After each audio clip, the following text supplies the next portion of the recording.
welcome to your deep dive. Today we're going deep on the state of modern masculinity.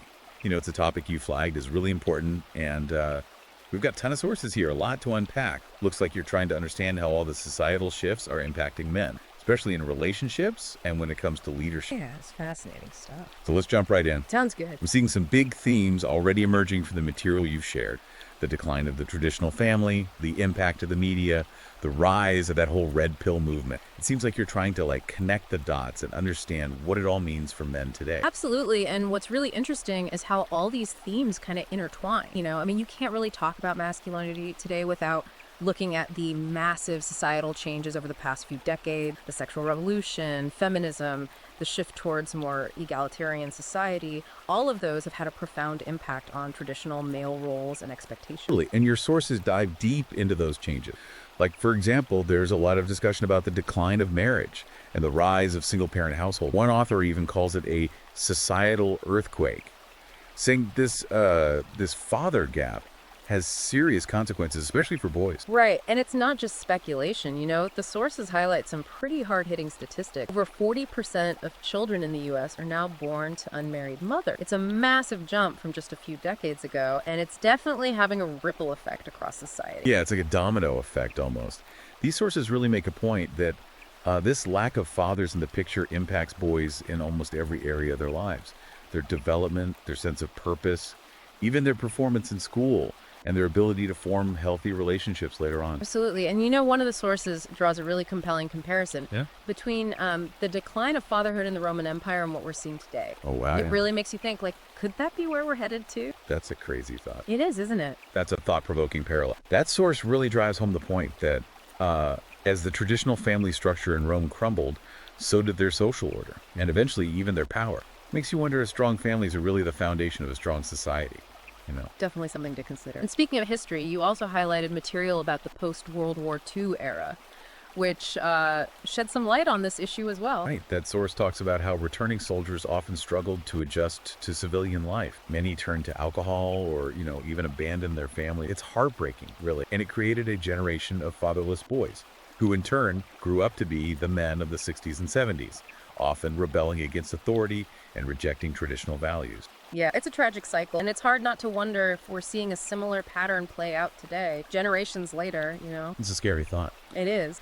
And this brings us to another significant theme you've highlighted, the way the education system might be failing boys. Right. There's a lot in here about declining male graduation rates, the impact of those A.D.H.D diagnoses on boys, even comparisons to historical models like the Prussian system. It's like you're trying to get to the bottom of how modern education is impacting boys differently than girls. Yeah, for sure. And some of the sources even argue that the shift away from traditional teaching methods and, that big focus on emotional intelligence might actually be putting boys at a disadvantage. What do you think about that? It's definitely interesting. It makes you think. These sources argue that boys who often are more competitive and, prone to risk-taking, they may not thrive in learning environments that emphasize collaboration and emotional expression as much.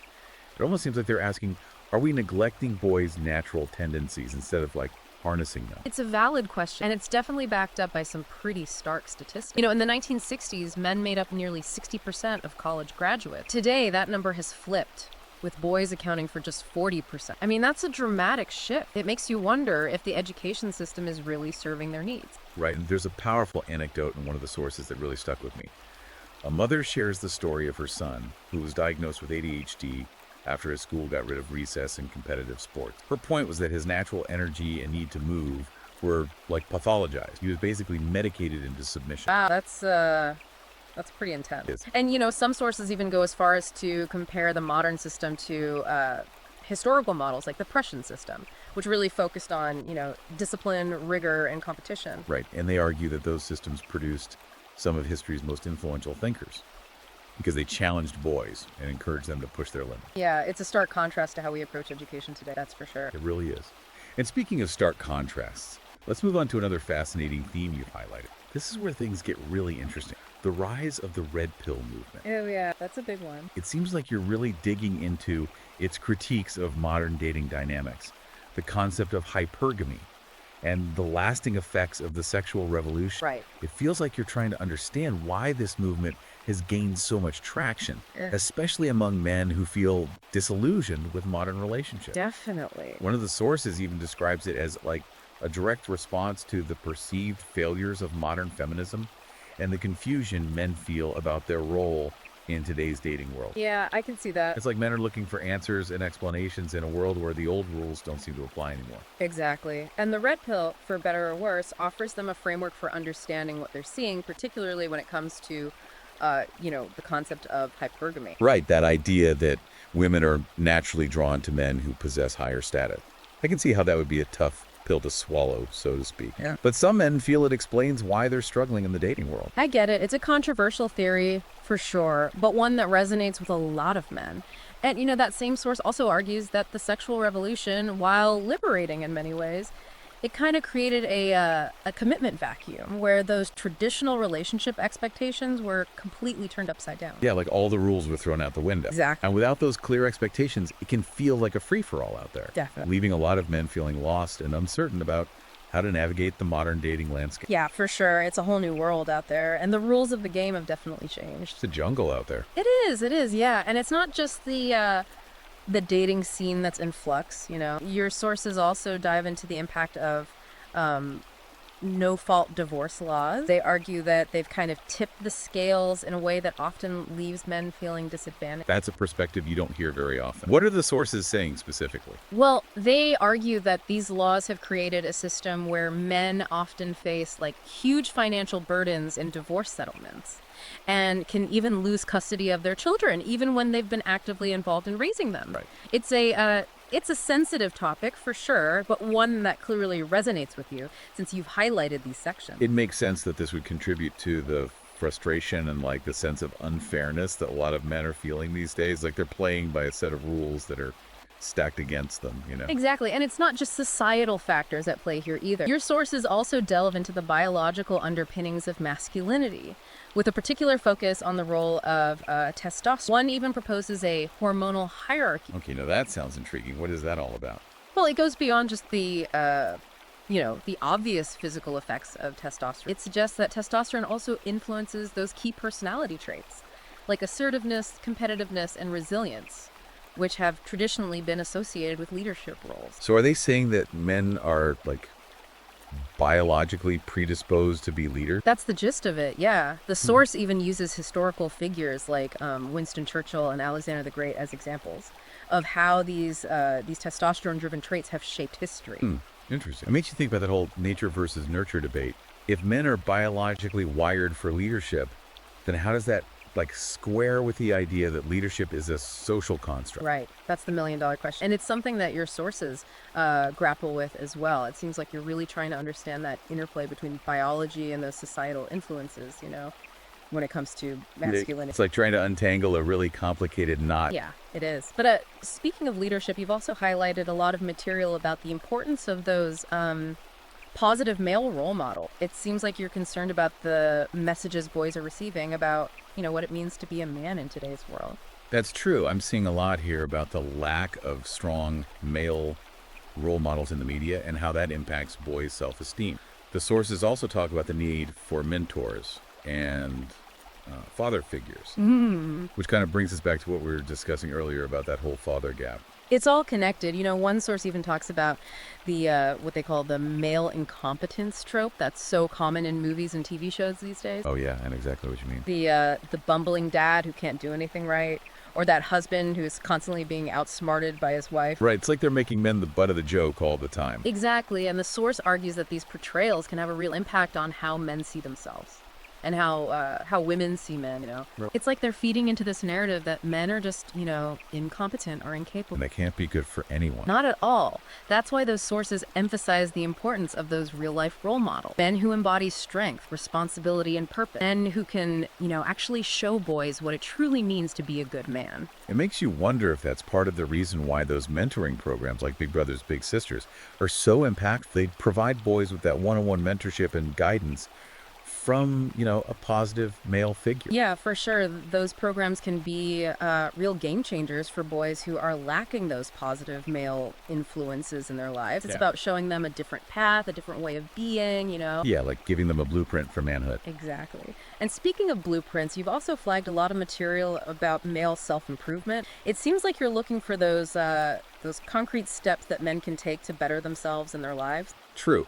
I'm really interested in that link between self-improvement and success, particularly in dating and relationship. Courses talk about strategies for like personal growth, fitness, career advancement, even emotional resilience. Yeah, one source argues that self-improvement is like the foundation for a successful dating strategy. The idea is that men who invest in their physical fitness, their careers, and their emotional well-being are just naturally more attractive to women. Makes sense. Because those qualities signal like strength, ambition, and stability, right? Precisely. Those are the traits that most women find appealing in a partner. And the source goes on to provide some specific strategies for achieving those goals, like hit the gym, learn a new skill, build a successful career. It's all about becoming the best version of yourself, both for yourself and for the people you want to attract. It's about taking control of your own destiny. Exactly. And another source takes a more philosophical approach, focusing on those traditional self-improvement methods like Stoicism. Oh, interesting. I've heard of Stoicism, but I'm curious to hear more about how it relates to masculinity. Well, the source argues that Stoicism, with its emphasis on self-control, resilience, and virtue, it offers a timeless framework for men to navigate all those challenges of life. It's about, controlling your emotions, accepting what you can't change, and focusing on living a virtuous life. Sounds intense. In a way, it is. And the source connects Stoicism to the idea of male leadership, arguing that self-mastery is the foundation for, effective leadership. If you can't control yourself, how can you expect to lead others? That's a good point. Right. And it ties into another key theme you've highlighted, the role of male leadership in society. Yeah, there's a lot here about that. You've provided sources that cover everything from the biological imperative for male leadership to historical examples of those great male leaders. It seems like you're really trying to grapple with this question of why male leadership is so important and how it's being undermined in today's world. Yeah, it's a big question for sure. One source argues that men are biologically wired for leadership.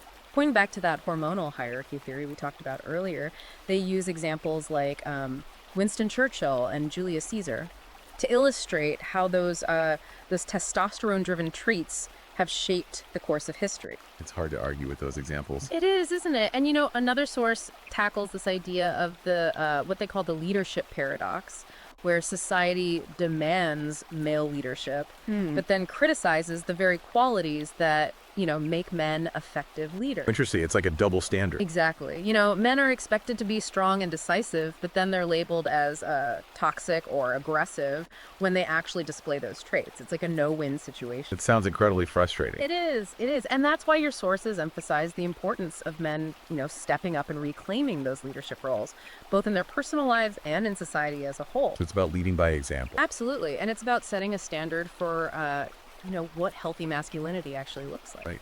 And speaking of healthy masculinity, you've also included a lot of material about the impact of, male friendships and support networks. Yeah. It seems like you're interested in exploring that importance of male bonding and how it's being affected by all those modern trends. For sure. One source talks about what they call the brotherhood deficit. Oh, interesting. It's this idea that men are increasingly isolated and lacking those deep, meaningful connections that come from strong male friendship. Well, it's not just about having buddies to hang out with. It's about having those deeper connections. Exactly. And that source blames things like the decline of those traditional male spaces, the rise of social media, and even that negative portrayal of male friendships in the media for this brotherhood deficit. You're right. You think about how many movies and TV shows depict male friendships as just shallow or competitive. It's rarely about genuine support and connection. Exactly. It's like they're trying to tell us that men can't be, true friends.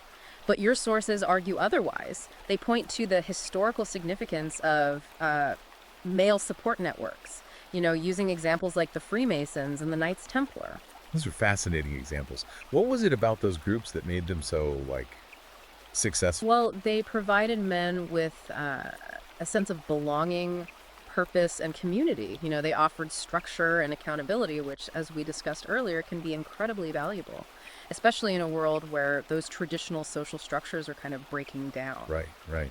So how do those historical examples translate to today's world? Are there any like modern equivalents to those groups? Another source you've got here points to the rise of those men's groups like the Art of Manliness and other similar organizations that are focused on, reclaiming that traditional masculinity. Interesting. Those groups seem to be gaining a lot of traction lately. Yeah, it's no coincidence. The source suggests they're filling a void, providing men with a sense of community and purpose that's often missing in their lives these days. It's like they're rediscovering the power of brotherhood. It's amazing how all these themes keep coming back to connection. We've talked about fatherhood, education, relationships, friendships, support networks. It all seems interconnected. It is. It all points to the fact that men are social creatures. We need connection, we need purpose, we need a sense of belonging. When those needs aren't met, that's when we start to see problems. Exactly.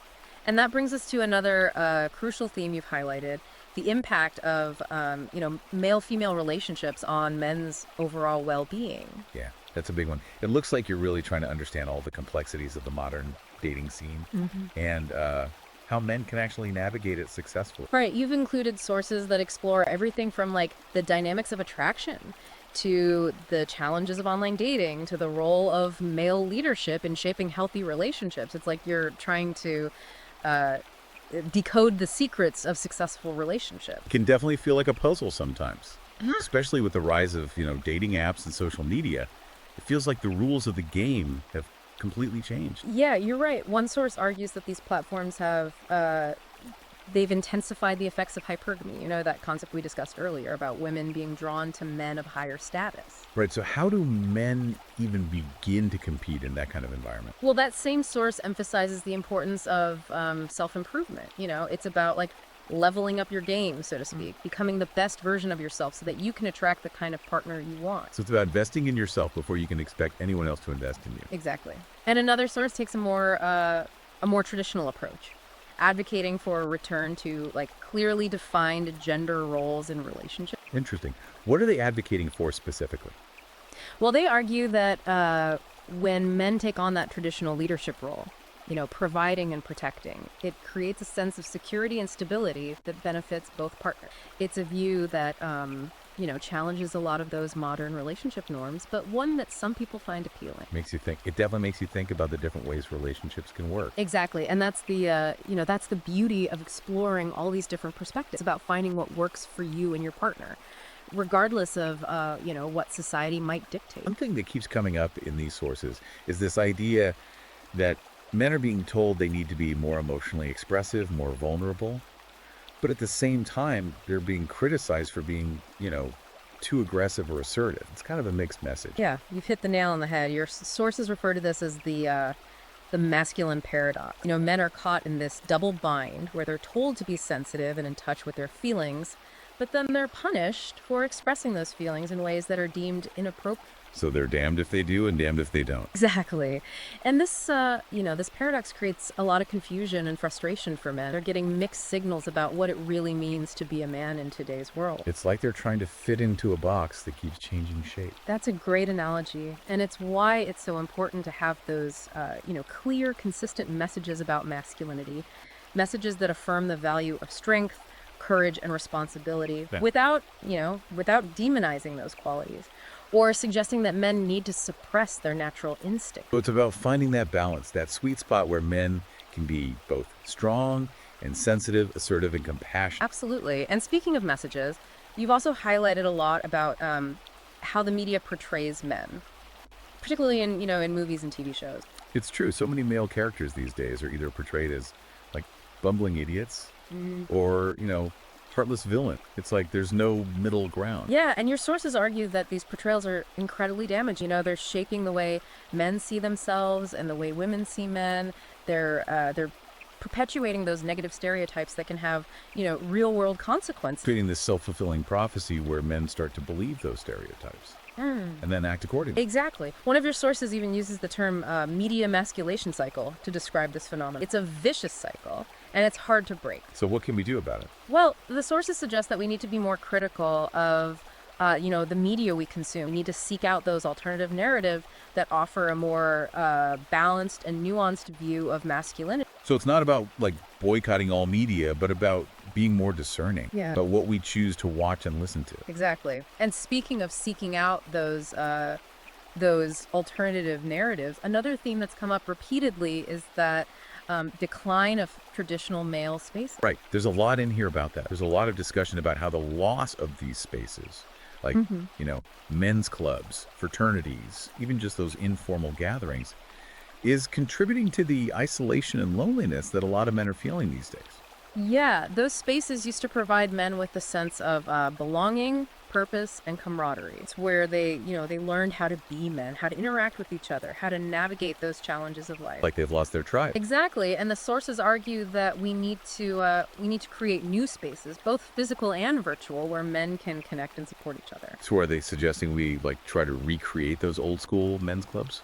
Not necessarily. They're more focused on, the principles behind those spaces. Yeah. Creating environments where men can be themselves, where they can, forge those strong bonds with other men, and where they can feel a sense of purpose. So it's about finding that sense of brotherhood again, but in a way that's relevant to the modern world. Exactly. And one interesting example that comes up is that the rise of the man cave. Oh yeah, I've heard of those.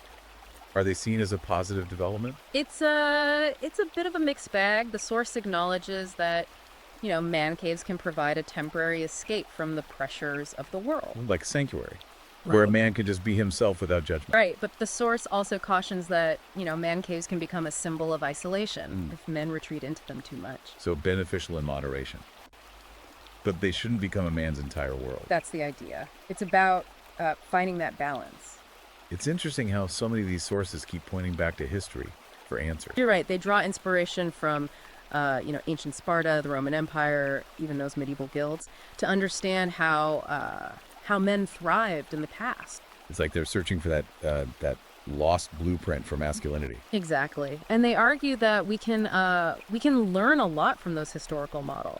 They emphasize discipline, purpose, and brotherhood, values that are often lacking in the modern world. So it's not about trying to go back in time, but about understanding what worked in the past and applying those principles to today. Exactly. And another historical element that comes up is that role of religion in shaping masculinity. Right. There's a lot here about that.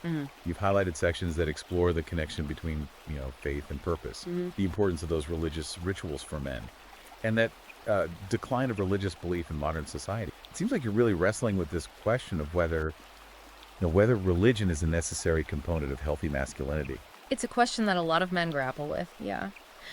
One source argues that religion provides men with a sense of meaning and purpose that's often missing in the secular world.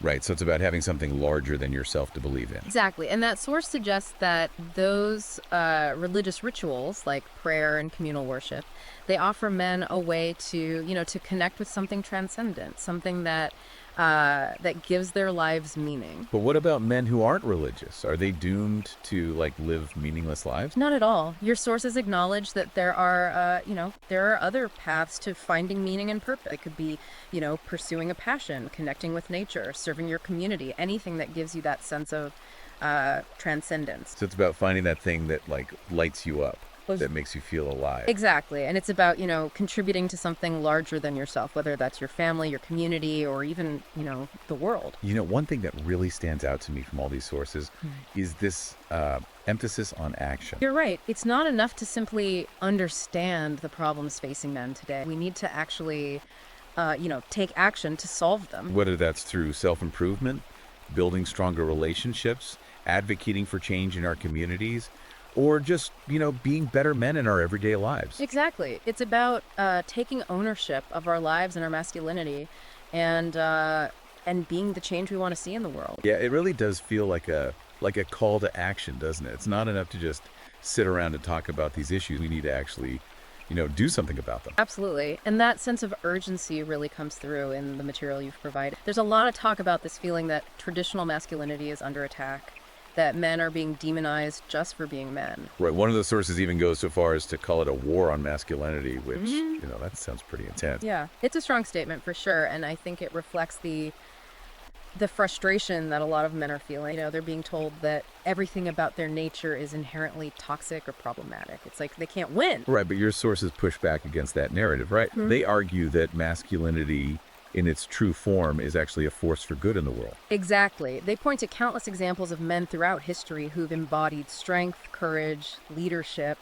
making incredible contributions to society. They argue that it's not masculinity itself that's the problem. It's those, those distorted, unhealthy versions of masculinity that we often see in the media and that are promoted by certain ideologies. Right, so it's about separating the good from the bad, recognizing that true masculinity is about, protecting the weak, providing for your family, leading with integrity. Exactly. Those are qualities that have always been valued, and they're just as important today as they were in the past. Maybe even more so, given all the challenges we're facing as a society. Right, it's like your sources are saying we need to reclaim those values, both for the sake of individual man and for the sake of, society as a whole. They make a strong case for that. They argue that when men are strong, families are strong, communities are strong, and ultimately society is stronger. It's like you can't build a strong house on a weak foundation, right? Right. And another point that keeps coming up is this idea of taking responsibility, not just for ourselves, but for the world around us. Right. It's about men stepping up and owning their lives, their choices, their actions. It's about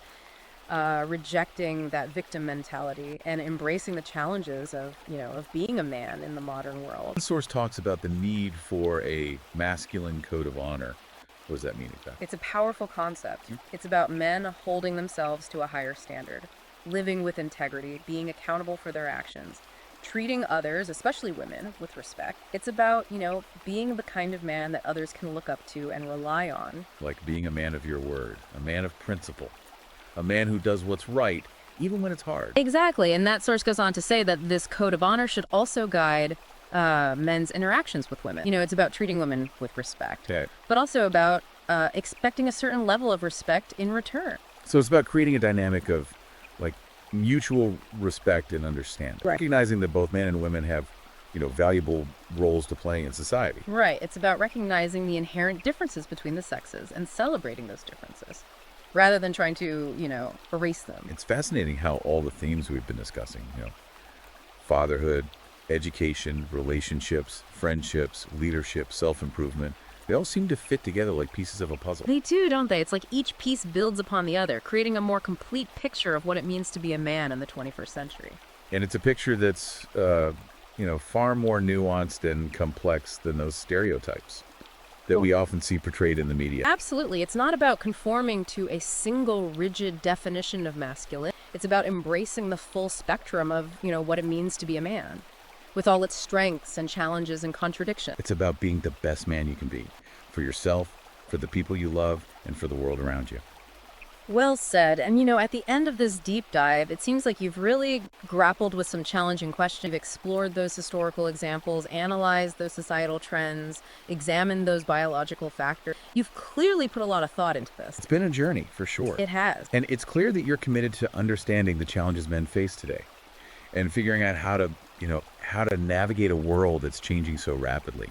This deep dive has offered a lot of different perspectives on that whole crisis of modern masculinity and some potential solutions, but it's really just the beginning. It is. These sources have given you a solid foundation to build upon. Now it's up to you to continue exploring these ideas, challenging those assumptions, and forming your own conclusion. And most importantly, take action. Don't just be a passive observer. Be an active participant in shaping your own life and the future of masculinity. Absolutely. And remember, this conversation doesn't end here. There's so much more to learn and discover. If you're looking to delve even deeper, we noticed that this book is available on Amazon, Kindle, and Google Play Books. That might be a great next step in your exploration. Keep learning, keep growing, and keep fighting for what you believe in. The world needs strong, principled men now more than ever. That's it for this deep dive. Until next time, keep asking questions and keep seeking truth.